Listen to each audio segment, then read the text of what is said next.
Today, the slimy Secretary of State Antony Blinken was grilled once again on Capitol Hill. The GOP asked some tough questions. The socialists blamed Donald Trump. Most Americans looked at this dog and pony show and said, so what?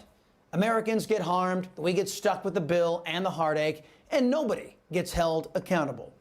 America's government unworthy of our trust. That's something that we have to correct as a people after we hear it in tonight's preamble.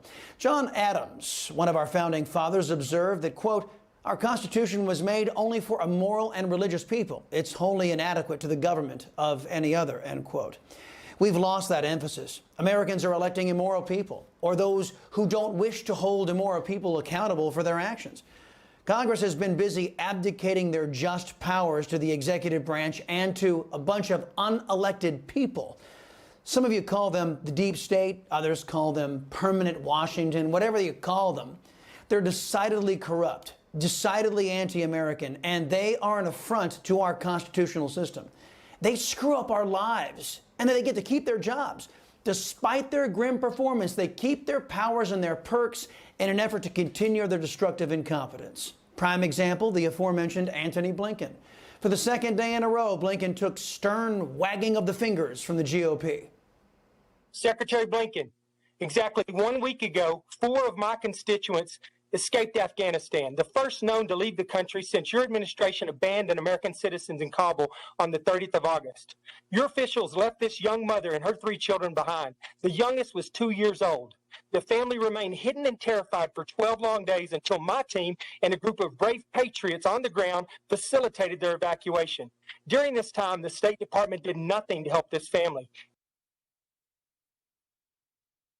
Congressman Jackson, who broke the news on this show that a private group of Americans rescued his constituents, that Biden and his socialists left behind, was naturally indignant.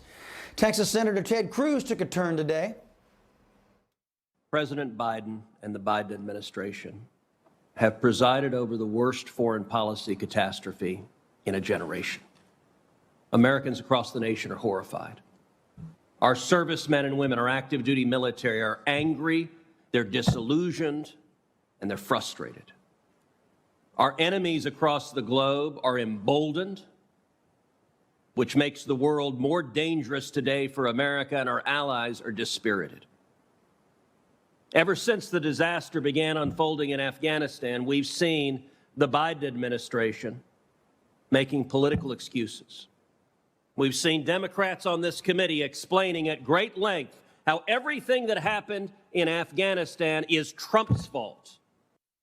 Well, everything Senator Cruz there said was 100% correct, but nobody will be held accountable. In fact, your representatives have whizzed away so much of their constitutional authority, nobody takes them seriously anymore. Like our lackluster Secretary of Secretary of Defense.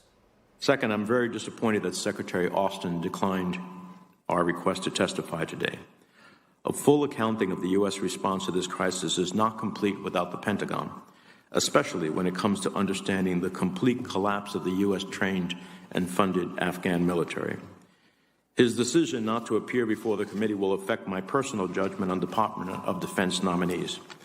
I expect the Secretary will avail himself to the committee in the near future, and if he does not, I may consider the use of committee subpoena power to compel him and others over the course of these last 20 years to testify. Well, it appears that everybody in government can screw up. Everybody can screw us. Everybody gets to keep drawing their taxpayer-funded salary and keep their jobs.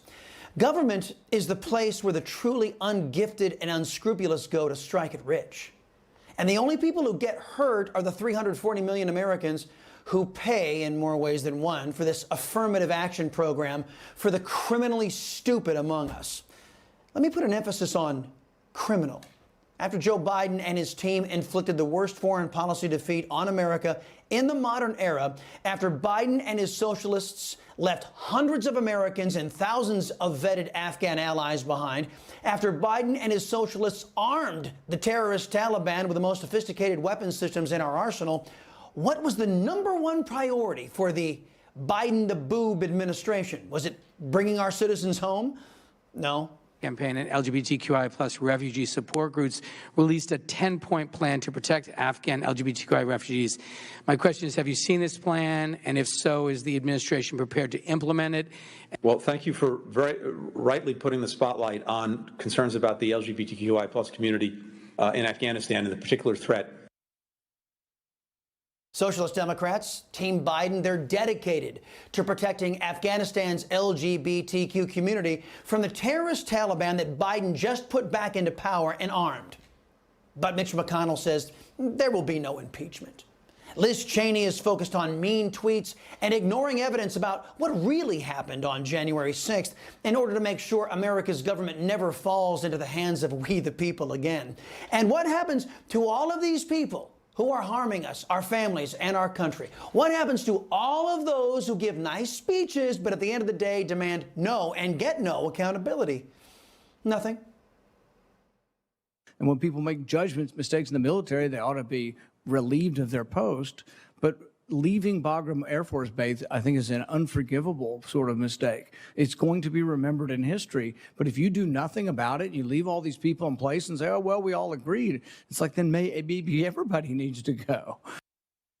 Yeah, what a fabulous idea. No truer words.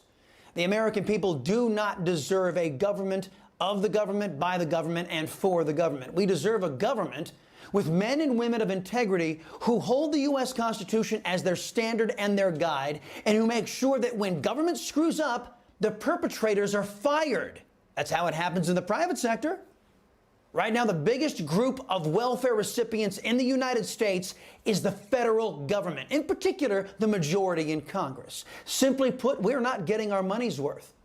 As the government is planning on raising the debt ceiling again, as they're planning on foisting $3.5 trillion of debt on top of the already $28 trillion they've imposed on us already, I think fair-minded Americans should ask, what the hell are we paying for? Is Blinken the best?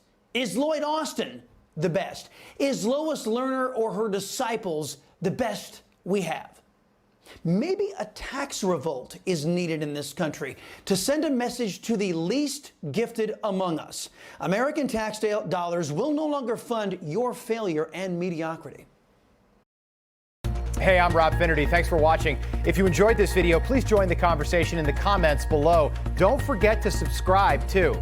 Hit the bell icon to be alerted to breaking news. And remember, there's a whole lot more on Newsmax TV, America's fastest growing cable news network. Newsmax TV, where real news for real people.